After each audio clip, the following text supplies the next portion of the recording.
What's up, y'all? It is game day, and we're under 2 hours before the games kick off. And thank God my neighbor is getting his grass cut before the games, because I don't want to hear that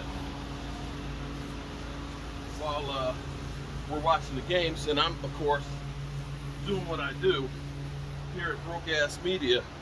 You got to be the chef, the camera guy. You got to do it all, and I mean all, as in everything, and I mean everything. So I got to get the grill. I'm doing Reuben's today. Tomorrow we're doing the big steak and cheese, so we're getting this cured up again for the season here. So by now, you all have heard about La'el Collins and his situation. And I've been doing some research in between doing everything that is here at Jobu Sports, getting ready for game day. And this is not the first time somebody has tried to fool the system. When this whole thing came about, I questioned. I said it didn't make sense for a 5-game suspension, because I was like, it's either 4 or more. How is it we got a 5-game suspension, and now the NFL doesn't test for weed? See, weed is not a suspendable offense. So if all of a sudden you heard he was suspended for 5 games, the number didn't seem right. The number didn't seem right. And so that's where we got a little more information that it was because he had missed the 7 tests, along with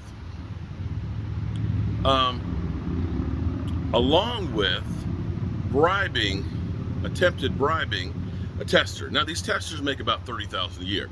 So I guess when you're thinking about, I got $2 million to lose, if I throw him a bone, maybe this will work. So with that being in play, they had negotiated it down to a 2-game suspension. But after the arbitrator heard it, the arbitrator was like, dude, nuh-uh. We're going to go back to the original 5-game suspension. Now, here's where it's interesting. Von Miller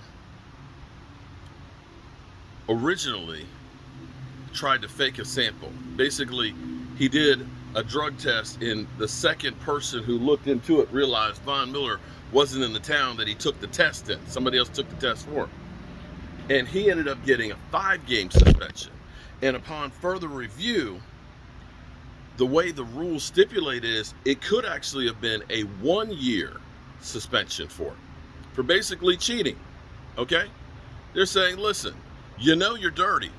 You're dirty. You tried to then cover it up. Because see, here's the thing. Those who do not learn from the past are destined to repeat that shit in the future. It's not exactly how it goes, but roughly it is. You got to look at things that have happened before you try some dumb shit and find out, what are the consequences if I get caught? And the bigger question to me is this. Now, I get it. He's got excused absences, okay? I mean, we all have had the dog eat our report for school. We've all done that. We've all had that problem. But at some point, you got to realize, as I keep missing these test after test, it's not like you miss a test and they say, oh, okay, no problem. I'm sure the NFL got back in touch with you and say, yo, bro, you missed this test. You got to make them up. And you can't just keep avoiding it and avoiding it and avoiding it, even though you have excuses for it. And so my question on this is, was the bribe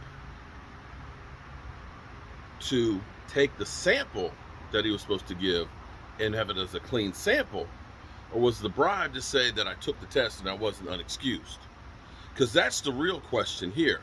And if it was, I'm just trying to avoid taking the test. And I don't want to accuse anybody of anything, because that's slander.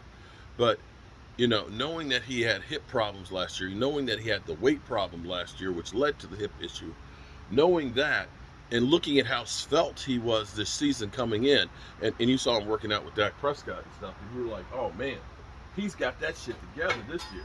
He's ready to rock and roll. You saw that. The question now is,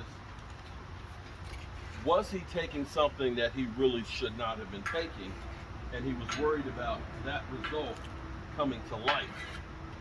Because it wouldn't have been weed.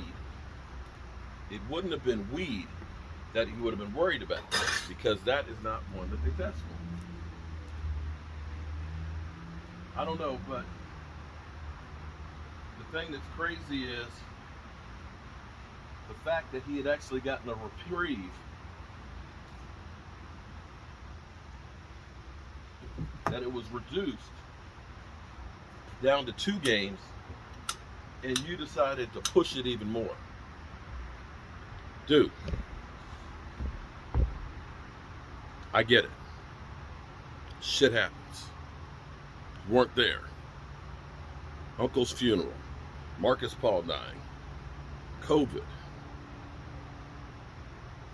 But at some point, you have to accept responsibility for your own actions.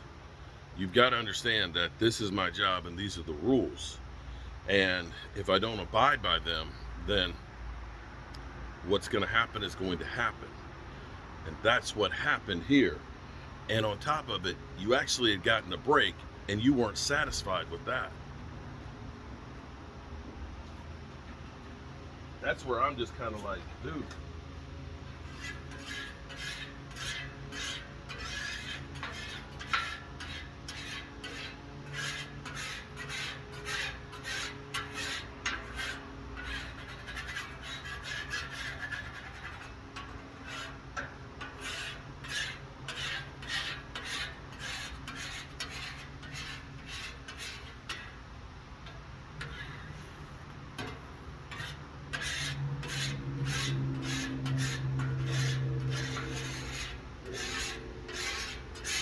Like, dude,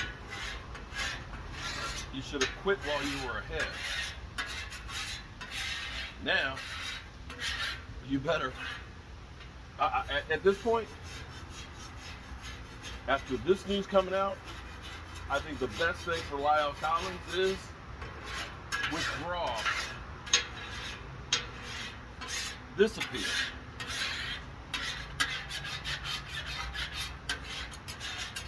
Because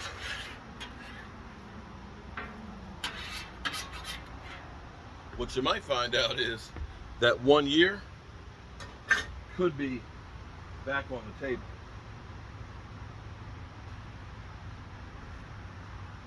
Hope you guys tune in today for our live stream coming up in less than 2 hours.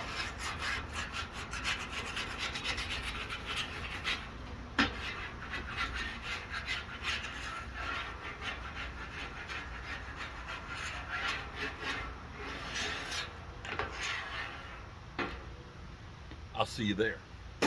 Peace.